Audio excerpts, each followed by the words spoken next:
Hi, good afternoon. Thank you for coming out to hear our webinar. We're here at the University of Tampa. My name's David. I have a colleague here of mine. We'll introduce ourselves in just a second. And we're going to have part two of the MBA game plan.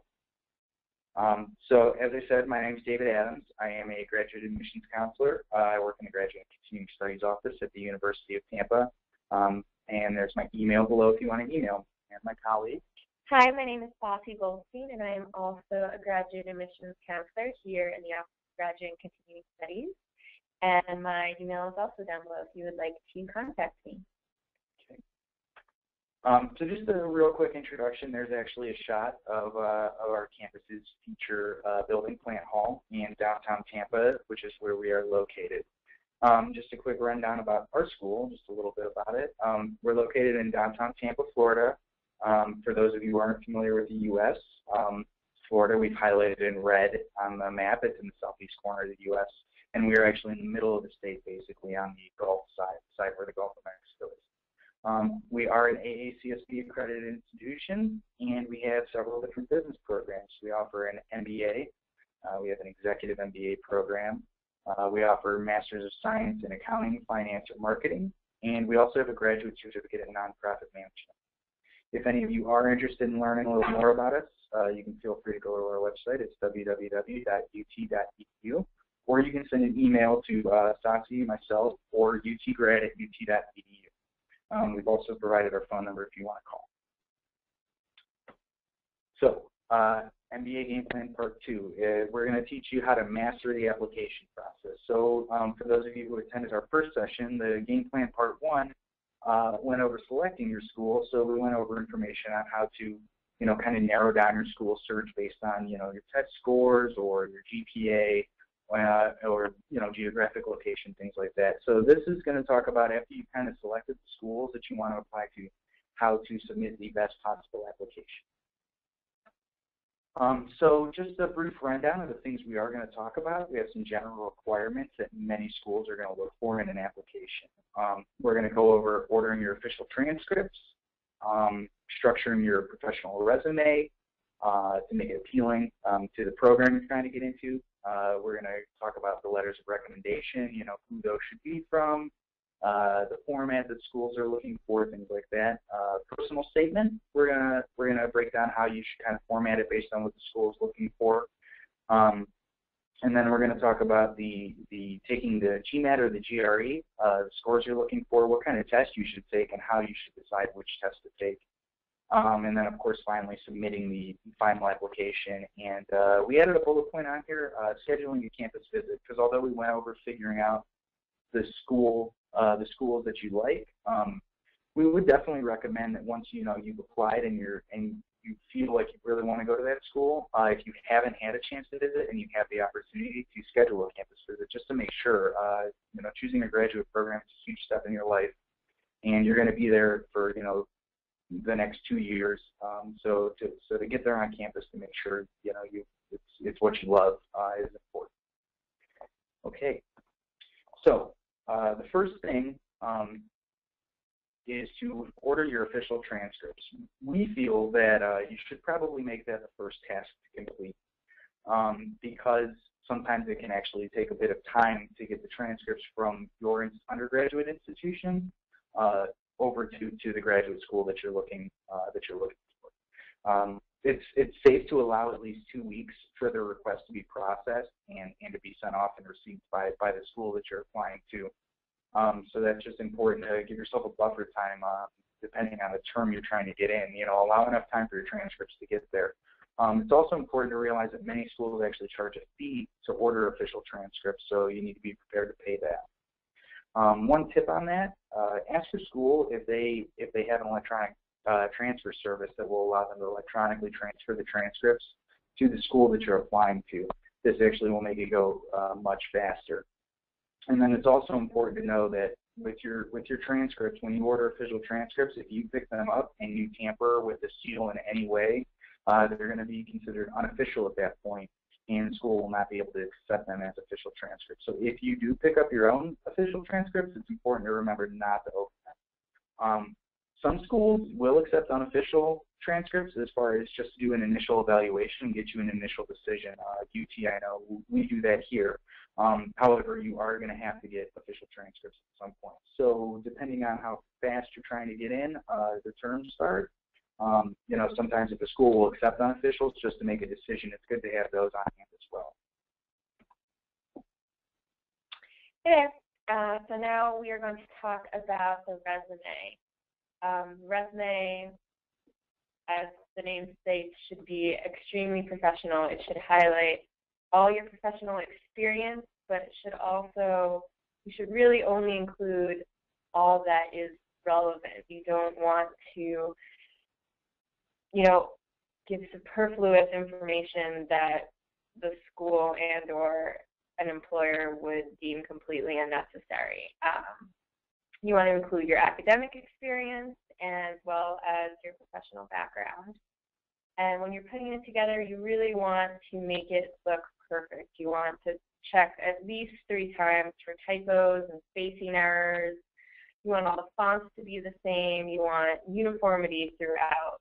You know, make sure your name is even spelled correctly and your phone number. I know I've seen those mistakes before. So you want it to really look appealing. You want it to look as professional as the information that it conveys.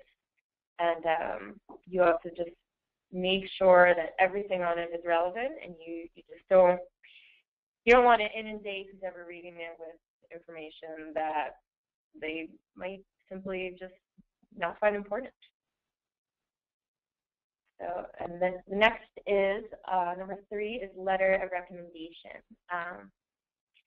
So schools, we suggest 2 letters of recommendation. Some might only request 1, but they should be from professional or academic in your life who can speak to your professional academic career, and as well as what type of person you are. You really want, this is a chance to prove your work ethic through someone else's eyes. Let's see.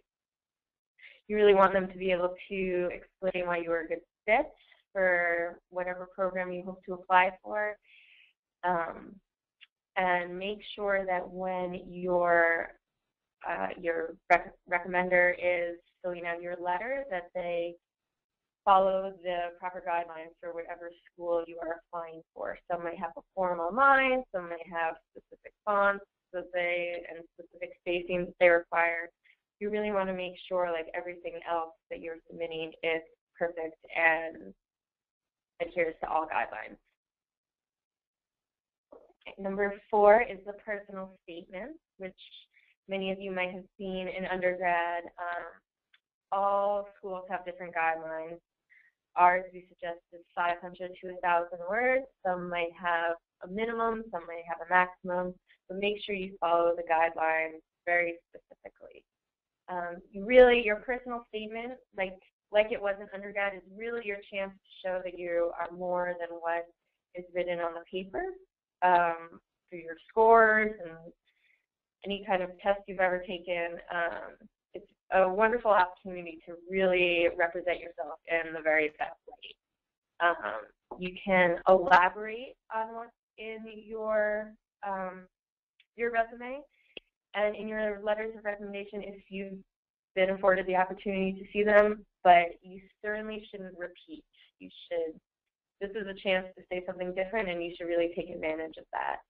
And it's really a chance to show who's ever reading your application how much you would like to seize this opportunity for graduate school. You really want to explain why this is what you want and this is how you would like to pursue your goals and your career aspirations, and really use this opportunity to show who you are. And it's incredibly important, as with everything that you submit, that this is perfect, that you have people you know and trust to read this over and check for mistakes you might have missed yourself, and really do everything you can to ensure that this is the absolute best way you can represent yourself?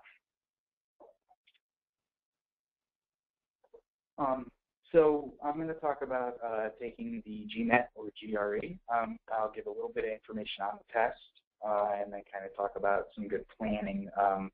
So if you haven't already taken the test when you apply, you have an idea of how to go about it. So both tests are similarly structured. There's 4 main parts to each. There's a quantitative portion, a verbal portion, an integrated reasoning, and then a written essay portion. So the quantitative portion is basically going to test you on your math skills. They're going to look at algebra, some geometry, trigonometry, calculus, and will offer multiple choice questions based on that. Verbal is going to look at your comprehension of written English language, and they're going to look for like sentence structure, how well you know how to structure a sentence, punctuation, grammar, things along those lines. Integrated reasoning is kind of self-explanatory. They're going to test your reasoning skills, and then the written essay, there will be a question with some background information, and you will have to write answer the question to the best of your ability. An important thing to know about both exams is that they are actually computer adaptive, and for those of you who don't know what that means, when you're taking the quantitative and verbal portions of the test, what they will do is that a test will actually start you off with what they consider a medium difficulty question. If you answer that correctly, the next question will be slightly harder. If you answer it incorrectly, the next question will be slightly easier. So a good way to kind of actually see how you're doing on the test is if you notice the questions getting progressively more difficult, then that's a good way to it's a good sign that you are doing actually pretty well. And if you notice them getting the opposite, getting easier, then you may need to just try a little harder because you may not be scoring the greatest in that particular portion of the exam. We've provided links on where you can sign up for the GMAT or GRE. The GMAT is MBA.com, GRE is ets.org/GRE. Another good tip is to plan ahead with the when figuring out where you're going to take the test. In Tampa, for instance, we have 2 different test centers for GMAT and 1 for GRE. I actually recommend to students once they actually schedule a test time that before that day they take a drive out to the testing center so they can kind of gauge how long it takes them to get there. Because if you are 1 minute late for the start of the exam, they won't be allowed to take it. So it's kind of important to figure out which testing center you're going to take it at, figure out how long it's going to take you to get there, and make sure you're there early enough so that you don't miss the exam. So, a little bit more on that. Most business schools only allow the GMAT. However, there are some schools like UT that also accept the GRE. We've actually provided a link here for you that lists out schools that also accept the GRE as an entrance exam.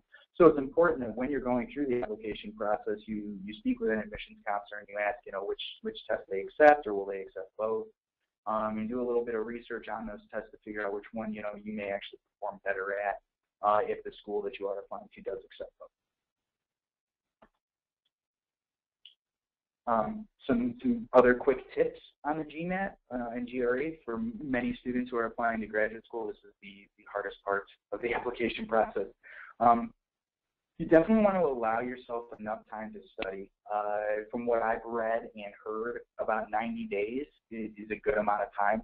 Some students need less time, some need more, but typically about 3 months before you plan to take the test, you should get a study book and start allotting some time, daily, weekly, to go over the material that's going to be on the exam, especially when it comes to the math portion. A lot of the math, many students haven't seen since high school, and if they, have already went through college, some have work experience, it's going to be years since you've seen that material, so it's really good to give yourself some time to refresh on it.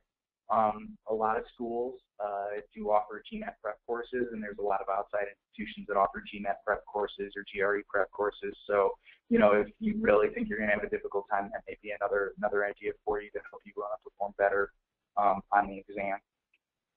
It's also important to ask the school that you're applying to how they evaluate the exam. some schools, the University of Tampa included, will actually superscore a test. So if you, let's say you take a GMAT once, you scored high on the math, but not so high on the verbal. If you were to take it again and concentrate only on the verbal, some schools will take the highest scores from each section of the test and combine those to make a test score for you. So it's important to see how they evaluate the exam and how much weight they put on each category. You know, some look for stronger quantitative skills, some look for stronger verbal, and then, you know, some add weight to the essay portion of the test. Another good idea is to make sure that your identification, your ID card, passport, whatever you're using to check into the exam is not expired. You have to make sure you have the proper ID, and if they are expired, they actually will turn you away. You won't be allowed. And then the final tip is, you know, on the day of the test, when you're going in, make sure that you, or before you take the test, make sure that you review all of the test day rules and the allowed items. There's several prohibited items that aren't allowed in the exam room, so you just want to make sure that you are, you know, going through the rules and making sure that you're adhering to everything, so that way there's no reason for you to be disqualified. All right, so then the final step is to submit your application, which is, you know, a culmination of everything you've done to prepare so far. Now that you have all your materials, you can really gather them together, and you have to make sure that they're all perfect, like the essay and your resume and all your studying. You really have to put all your effort into making sure that this is the best representation of your academic self. Each school will have different guidelines, so you should make sure that you check each school's specific guidelines before submitting, and don't assume that because one school has one set of guidelines that the others will be the same. It's different across the board. You want to make sure that you not only have all the proper documents, but that all your documents are in the proper order and, you know, have been checked multiple times. Like with your essay, you might want to have someone look over all your materials, someone who you trust, who's maybe gone through the process before, who can maybe give you some tips on organization or its appearance. So just you really need to be, I think, being careful is a big theme in this whole process, and it's especially the most important here because once it's submitted, you can't take it back. Like sending an email with a typo to your boss. You don't want that to happen. You also need to check on the application fee. All schools have different fees. Some might waive your fees. Some might have a late fee. So make sure you not only have the funds to pay them, but know what school requires which funds.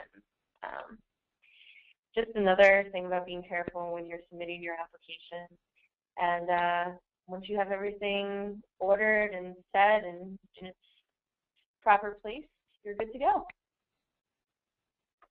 Okay, and then this is the final step. It's kind of an optional thing, but this will actually tie into something that we didn't mention, which would be an interview process during the application, which I know some schools do require. So this would be for after you've applied and everything, you know, and if you have the opportunity to, we recommend that you schedule a campus visit. This will give you an opportunity to kind of get acquainted with campus. I strongly encourage those of you who do go to campus to check it out before, you know, you're admitted into a program or start a program, to get with your admissions counselor and have them take you on a tour or give you information on how to schedule a tour. That way you can get acquainted with the campus, figure out, you know, where the majority of business classes are going to be held, so you kind of know where you need to be, scout, you know, parking, things like that, so you can kind of plan ahead and see, you know, how your campus life is going to be while you're there. It's a really good idea, you know, because while pictures are beautiful, you know, I think seeing something in person, you know, can definitely drive a final decision if you're torn between a couple of schools. While you're there on campus, definitely make the time to meet with your admissions counselor. It's actually a great thing. As an admissions counselor, I love when my students who have applied, who I haven't had a chance to see when they come in to visit me. It's great for me to be able to get to know, the students I'm admitting a little better. We typically recommend, business casual dress.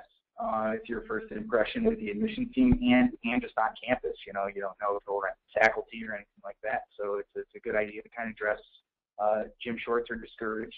Don't come in your gym clothes because it's your chance to basically, get to meet the admissions team and make a first impression. It's great to be able to put a face to the name with your admissions counselor and to let them get to know you a little bit. And then when you're on campus, this is also a great opportunity to get any questions that you have unanswered, anything that you feel you've left out, definitely take the time to ask a ton of questions and get them answered because, one, it's good for a final decision for you during your decision-making process, and then two, it'll actually show your interest to an admissions counselor. So, if you are a borderline admissions case, the counselor will definitely be more likely to advocate for you if you show real interest in a program. And then this would kind of tie in with the on-campus interview. While UT doesn't require one for their regular MBA program, we do require one for our executive MBA program, and many schools have an interview requirement where you actually need to come in and physically interview. So it's important, that if that is a requirement at the school that you're applying to kind of go over, key topics, key points from your resume, key points from your personal statement. Be firm on the relationship with your recommenders from the people who wrote the recommendation letter. You want to definitely make sure you prepare for that. And there are several different websites that you can go to that actually help you with interview preparation, but definitely dressing, correctly and maintaining a professional demeanor throughout is very important. So that's something that you may want to prepare for if your school actually requires it. So I mean that was everything that we feel would help you master the application process, and we are definitely open to any questions or comments that you may have.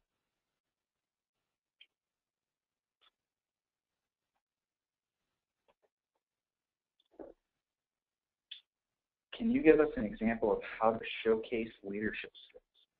Well, definitely. When you, your resume, you can make speak for itself. I think, you're going to want to highlight your leadership skills if you were, it depends on, if you've had time in the workforce or if you're coming straight from undergraduate education. For example, if you're coming from undergraduate education, if you've done any kind of extracurricular activity, team sports, anything like that, you'll definitely want to highlight those.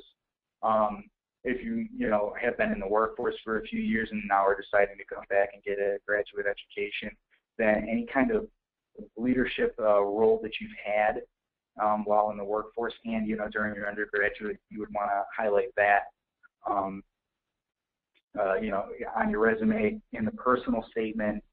If you do come in for an interview, that's a great time to kind of get that out there. Next question was, what about wearing jeans to a campus visit? As we said, business casual is not bad, but, it's going to depend on where you're going. So we're down here in Tampa, Florida, and for those of you who've been to Florida, it gets really hot. So we see lots of shorts, so it's just going to kind of depend on the feel of the campus and, if your admissions counselor has a recommendation at your particular institution. If you're trying to go to Harvard, jeans might not be the best thing to go in, but here at UT, we wouldn't turn you away if you came in a pair of jeans. Question 3. So somebody asked, what tips can you offer to selecting recommenders if you work in a family business? Would a family member be acceptable? You want to speak for that? Well, I did work in a family business, but there's always someone in the business, I think, who is not related to you, usually maybe an office manager, just someone who can speak to your skills on a non-personal, non-biased level.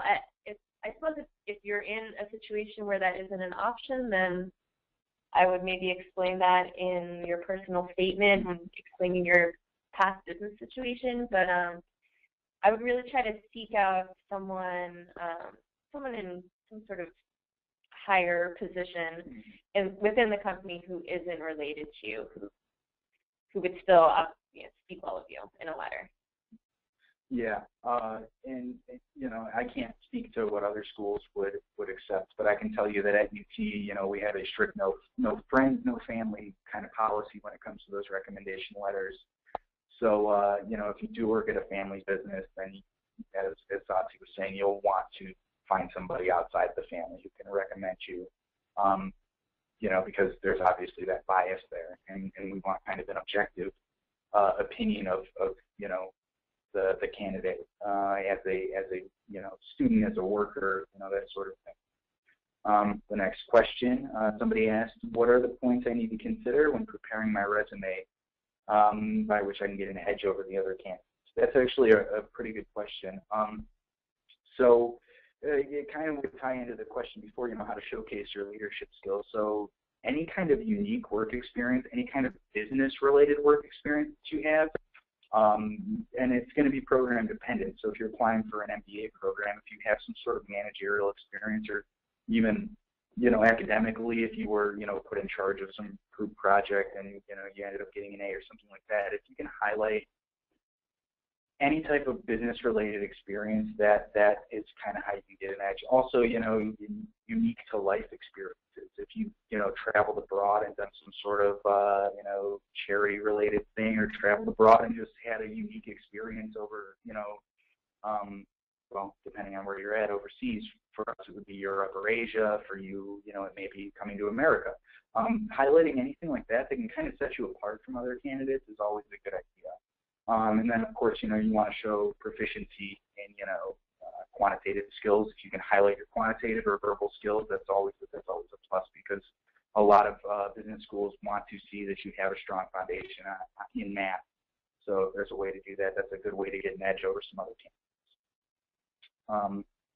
Next question was, is there a concentration in business analytics in a full-time MBA program at UT? We do offer business analytics. It's actually a relatively new concentration that we offer, and it's very good. It goes over data gathering and using that to an advantage to drive your business.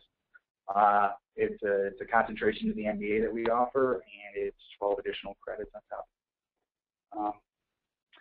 Next, I'm a reapplicant, and I work in a small startup. In the previous cycle, I used my seniors for my recommendations. Is using a colleague for another rec okay? Again, I can't speak to other schools, but I can tell you that at UT, we are okay with colleagues. If you can't get a supervisor, or you previously used them and need to get a new one, as long as it's a colleague who has good knowledge of your professional experience, I think it's okay to use. And here at UT, we do accept it.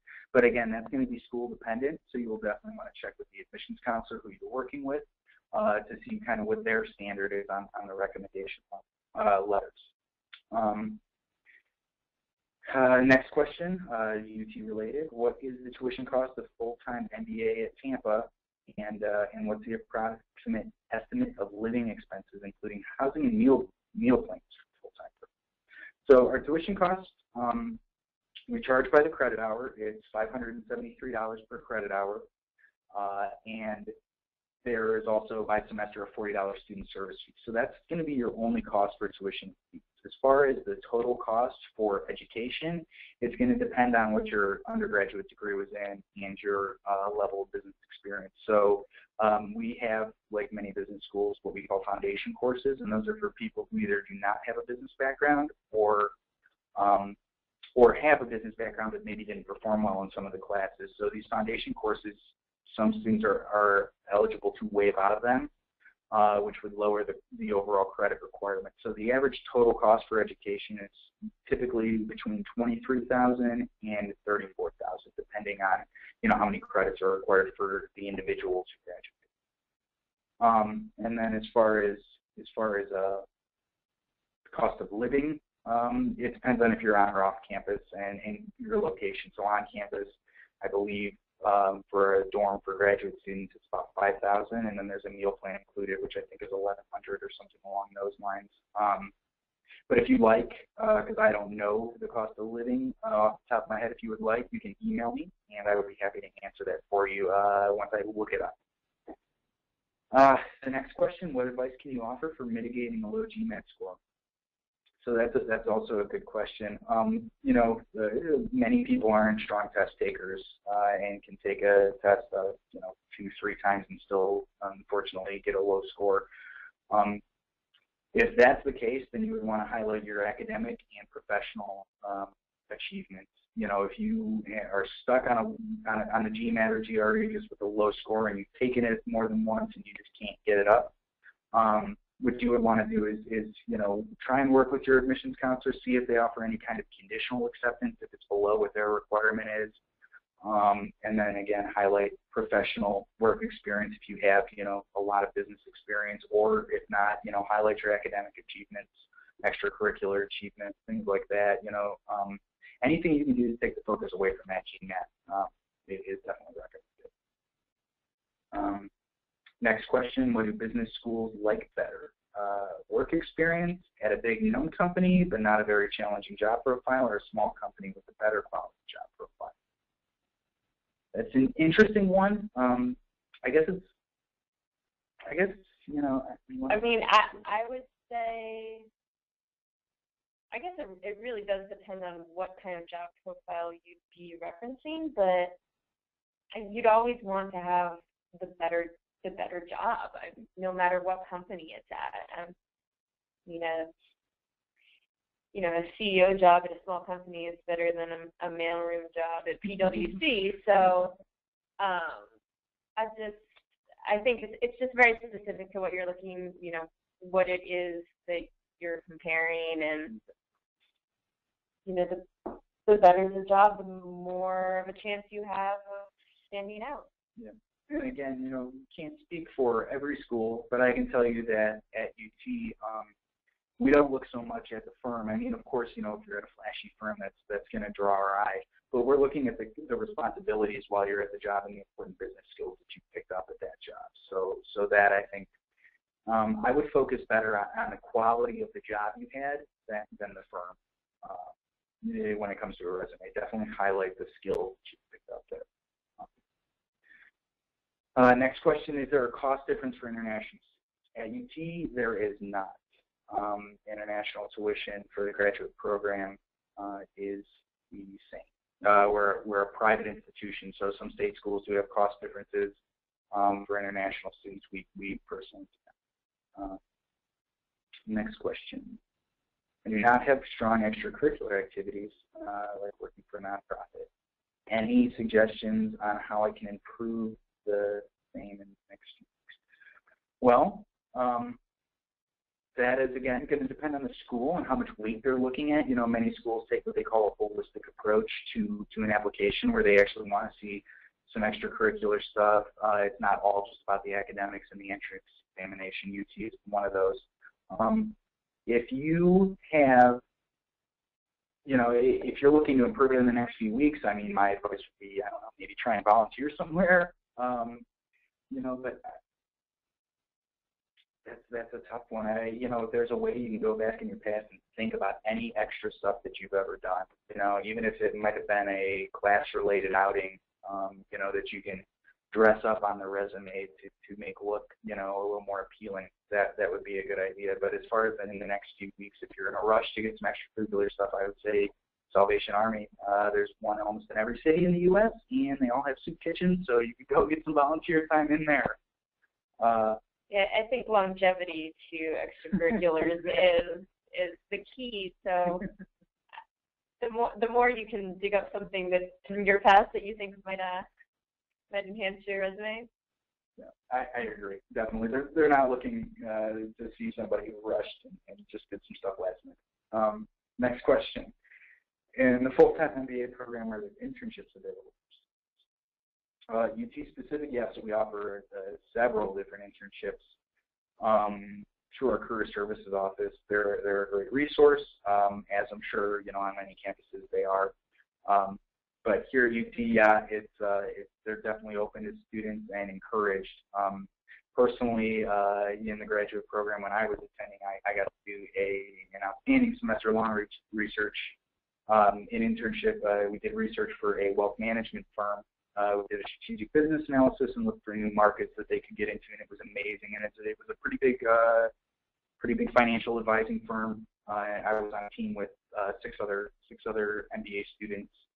And it was an awesome experience. And we have several companies regularly select interns from us that are large in the Tampa region, and a lot of them will make actually hires. Next question: does the Sykes College of Business assist or offer student education loans to international students? So as far as UT and the scholarships that are available, we actually don't really have any MBA-specific scholarships because our costs are so competitive in comparison with other regional schools and, nationally as far as the MBA. We do offer what's called graduate assistantships. Those are based, most of the weight when being invited to apply for that is on academics. So it's going to be on your undergraduate, or if you have another master's or graduate, your GPA. And it's also going to be on your GMAT or GRE score. We do have, of course, government loans available to any students who are eligible for those. So, as far as the international regulations, I'm using government loans. I'm not 100% sure on, but we have an awesome financial aid office you could call and check with that. Next question. Is a recommendation letter from an extracurricular weighted less than a professional? Basketball head coach for a youth team, so is a co-head/assistant coach okay? I would say yes. I think as long as it's somebody who can attest to your work ethic. I don't. As far as the recommendation, we're looking for somebody who has a strong work ethic, and we're looking for someone who can attest to that work ethic. So I don't place more weight on any one than any other. I look for what the letter is saying. It's more about the content than who it's coming from, except for if it's coming from a family member or a friend. So it's about content. Yeah, I agree. Next question. I was a professional athlete for a year after college. That's awesome. Congrats. Is this something I should mention on the application, or is it something that would not make a difference for the application? I think that's going to highlight a strong work ethic if you were able to get from a college football level to a professional level. So if it's something that you do want to mention, I definitely I would encourage it. It shows strong work ethic, and it shows participation in team sports. Many MBA programs are very team driven. A lot of the courses and the curriculum is set up, structured around working in groups and being able to be a cohesive group member and have a strong team. So I would recommend that you do. We have, one case we actually have here at UT, and he was an Olympic athlete, and he highlighted that on his resume, and that with us, held some weight because of the dedication that it takes to become, at that level of athletics. To get to that level, it takes a lot of work ethics. So I would say put it on. Next, what kind of questions should you ask to show your interest in school during an interview, or how to express interest in a personal statement? That's a good question. I think focusing on the program that you're interested in and asking as many questions as you can about that will show genuine interest. As long like a genuine interest in, I would just, ask the questions that are important to you, not just questions to ask questions, because that will make it seem like maybe you're not as interested as you actually are, and you're just trying to fill the space. So I would make a list beforehand of the things you absolutely need an answer to, and really seek out, maybe even do a little research before you go into the interview so you are familiar with the answer you might anticipate getting, and really just be prepared with your questions so that when the answers come, you can expect them. Yeah. I agree. And then to answer the second part of that question, to express interest during a personal statement, that's not really, I mean, while it's a chance to kind of express interest in a school, it's kind of, that personal statement is more about you and why you want the degree. Now, if you do want it from a certain institution, it's okay to mention that in a personal statement. That's going to be your story, and how, getting this degree is going to help you, achieve career goals, life goals, and get you to that next level, personally, professionally. So I would focus more on yourself than trying to wow the counselor or the reader with, why you're so interested in persons.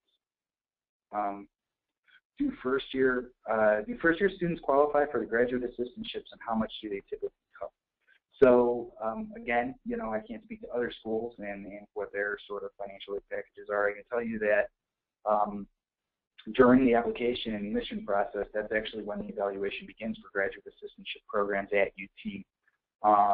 And they do cover the partial tuition coverage. I think it's, and again, I would say use my email to get the totally correct answer, but I know it's a partial tuition waiver where we cover a certain amount of the program, and we actually, for a certain number of semesters, will pay for the full tuition costs up to 12 credits, and then we also provide a stipend to the graduate assistant. So, and the job roles vary. Some actually work in our office with us, helping with graduate admission. Some work directly with professors. Some are spread out at various offices. So it's going to depend on what you're doing and everything. But yeah, so partial tuition coverage and then a stipend by semester. What would be the lowest GMAT score to apply to a top 10 MBA? Well, that's a good question. I don't know the answer off the top of my head. I would assume that, every school, even the top 10 are going to be different, but, I would safely say probably 700 or above is what you're going to want to look for if you're applying to a top 10 MBA, and even that, may not guarantee you getting in. Many of those schools, the competition is just so fierce that you may have a perfect GMAT in 800 or whatever, and still will not be able to be accepted. So I would definitely aim for, as high as possible if you're trying to do a top 10. What do you think sets the UT campus culture apart from others? Well, I can just only attest to my own personal experience, and I can tell you that I love being, a graduate student here. The faculty is amazing in my opinion.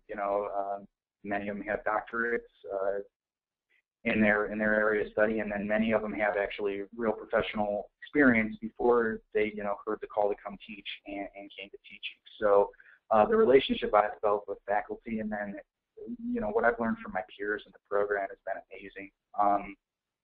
You get people from such a wide variety of backgrounds. I mean, we have over 140 or almost 140 campuses countries represented on campus. So it's a huge global perspective, especially our graduate business program is almost half international. So we've been able to, I've just gotten a huge global perspective here, which is great. While all schools, I'm sure, have some sort of international background, we have just such a wide array. It's just been I've really enjoyed the experience I've had kind of learning about different cultures, how business is conducted around the globe, and I feel like I've learned a lot from, not just faculty in class, but with the relationships I've built with my peers, their professional experience I've gotten to learn from. So I really feel like we have a unique campus culture here, and it's a really fun one. There's a ton of work to get an MBA, but you'll also develop some really, really lasting relationships that I think are great. Next question. My current work experience is in a completely non-managerial field. Would it not help my MBA application? So in your specific case, no, definitely it would. So they're not necessarily looking for managerial experience. The only program that we offer that looks for, it has a management experience requirement, is our executive MBA program. However, for an MBA and I would say almost many schools that don't have a management requirement, any kind of business experience. So especially your specific field, you are in auditing, that would definitely be something to highlight on your resume, because it shows, competence in certain facets of business, the accounting side. So it definitely is going to show quantitative skills. It's going to show that you have some business skills that you'll be able to leverage during the program and kind of use to your advantage. So I think that would make you a good candidate for an MBA program. The next question: when a student is awarded a graduate assistantship in the full-time MBA program, is it only for a particular semester or semesters? And again, I would definitely recommend shooting me an email on this so I can give you the true specific information. But I can tell you that it's not for the entire program, but it is more than one semester. I want to say it was 4 semesters of study, but again, I'm not 100%. So I would recommend that if you're looking for a UT-specific answer, please email me, and I will definitely give the information and get back to you on it with the correct amount. I can tell you it's not for the whole program, but it is more than one semester that our GA positions are available and do cover as far as tuition costs. Next question: if I am unable to answer an interview question truthfully, is it okay to say I don't know? This is after researching and practicing for hours. Okay. Yeah, I mean, if you don't know an answer to a question, you can say I don't know. I'm not sure on the second part when you're saying to answer an interview question truthfully, if it's something you don't feel comfortable discussing, or if it's, I would say if you're uncomfortable answering a question, it's fair to say that's how you feel. I mean, agreed. It's an interview. It's not a police shakedown. That you don't have to answer every question. I think obviously the more information you can provide your counselor with, the more you can show who you are to them, the better the interview will go. But I mean, you certainly aren't required to share information that makes you uncomfortable. Exactly. Yeah, I agree. I mean, if you're in an interview where somebody's asking you something that you're uncomfortable with, it would be time to maybe second guess going to that school if they're asking you things that you don't feel comfortable answering or feel like you can't answer truthfully. So, most professional interviews are going to steer clear of anything super personal that you're not going to feel. Yeah. Next question: during the interview process, in your opinion, what are the top questions to ask?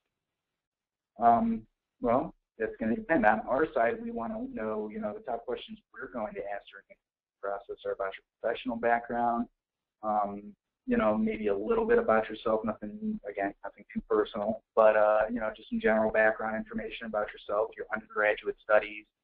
So that's the stuff we're going to ask. On your end, as my colleague Sasi was saying earlier, I think the questions that are important to you is what you need to ask. So if it's questions about programs, that's, definitely want to ask about those. If it's about internship opportunities, ask about that. Post-graduation employment, percentages or things like that, ask about that. It's basically, you want to ask the questions that are going to be important to you. And, we'll also show a counselor that the program, you're giving real consideration to it. You're not just, here to check a box or something like that. Yeah, I agree. Next question, some background information. I started 2 businesses out of college, which are pretty successful in terms of revenue. Congrats. How would I best describe my work experience on my resume? Also, is this route ranked lower than working for a company? No, I mean, if you are the founder or CEO, you're going to put your title, explain that you started the business, and I think an entrepreneurial spirit, especially today's day and age, is something that's actually highly regarded. Being able to get out there and start something from the ground up and create a successful business is something that's highly valued, and even by larger firms that are hiring employees, they're looking for some, what do they call it, intrapreneurial spirit, where, inside the business, you're constantly trying to think of ways to make it better. So, you would be truthful about highlighting the work experience, list your whatever position it is, and you know, it makes you feel more comfortable to give the background on why you're in, you know, the position if you're a CEO or something like that. Definitely put that on there, so that way they know, you know, that you've done that on your own, which is good. I think it's a plus. What is the average salary of a freshly graduated MBA from the Sykes College of Business? Again, I don't have that number off the top of my head, and I would hate to throw out something crazy. So I would recommend email me or email our career services office, because I know we have that information. I just don't know it, to be honest. And, you know, it's kind of program dependent as well. So well, with an MBA, yeah, it's just going to depend. So I would suggest just email me, and I will definitely get back to you as soon as I have that for you. Okay. What is usually expected from a freshman? No work experience from the application point. So again, can't speak for other schools because work experience is actually a requirement at some schools. It's not at UT. So what we look for is, if you don't have any professional experience, we're going to look at your academic record for the most part, and then of course if you have you know, any kind of internships that you did during undergraduate, you'll want to highlight those. So if you don't have any real work experience, highlight the academic stuff. So there's no other questions. I really appreciate you guys coming out and attending, and we hope you learned something. And if you do have any other questions, feel free to email Sasi or myself, and we'll be happy to answer those for you.